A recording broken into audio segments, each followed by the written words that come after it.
Hi guys, it's me again, Gurang 27 TV. Guys, nagluto ako ng tomato, onions, garlic, ano ko sa dilis ko guys. Yan ang dilis ko. Ito ang mga gamit ko guys. Dito sa puno ng sarisa. Yan, tulog na yung mga doggy guys na nag-iintay guys. Oh. So, ito lang ang life ko guys. Ito ang lutuan ko guys. It's a camping na pangluto ko.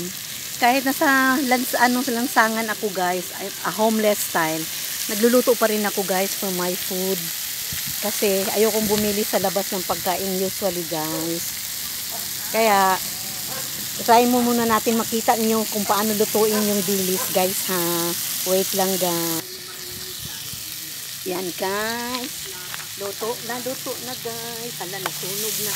Tapos, ganyan lang ang luto guys. Para then put a little bit of water down. Water.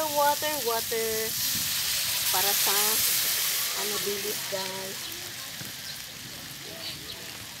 Then, pag na okay na to siya guys, naluto na yung mga kamatis.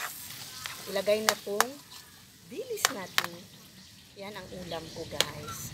Dilis with Then, after this guys, kunting oyster sauce guys. Oyster sauce. Kahit mahirap ako guys, bumili pa rin ako ng dilis kasi good for calcium kasi siya guys ang dilis eh. Benefits kasi ng dilis guys is good for calcium. Kaya need talaga ng katawan ko, lalo na ako kasi nagtutulak na ako ng kariton. I need some calcium guys.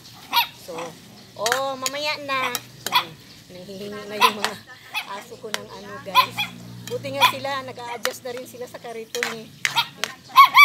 Na naman sila eh. So, ihuhulog ko yung litter guys ha. Huwag ka maingay, Chok. Mamaya na, Chok. Nagluluto pa ako. Nag-iingay siya. Nag-iingay yung aso ko guys. Ito. Ganito lang guys.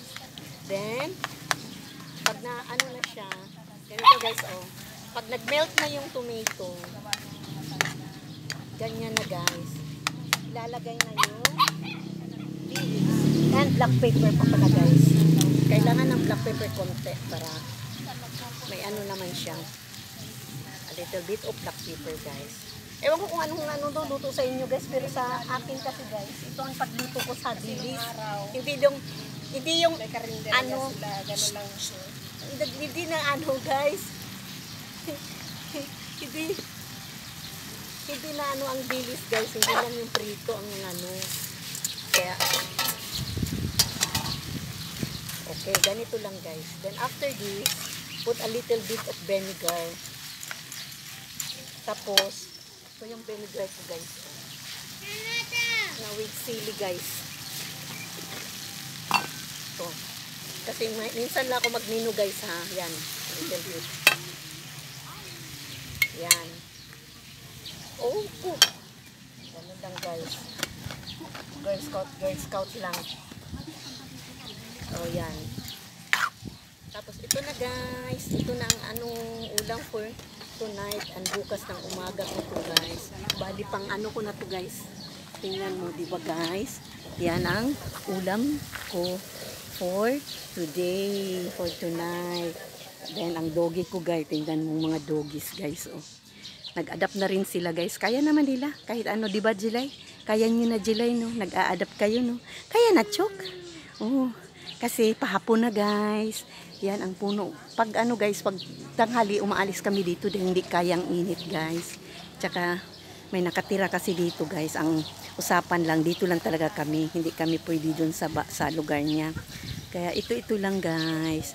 So, sa ulitin guys. Thank you pala sa mga nag-support sa vlogs ko guys ha. Thank you. Sa ulitin.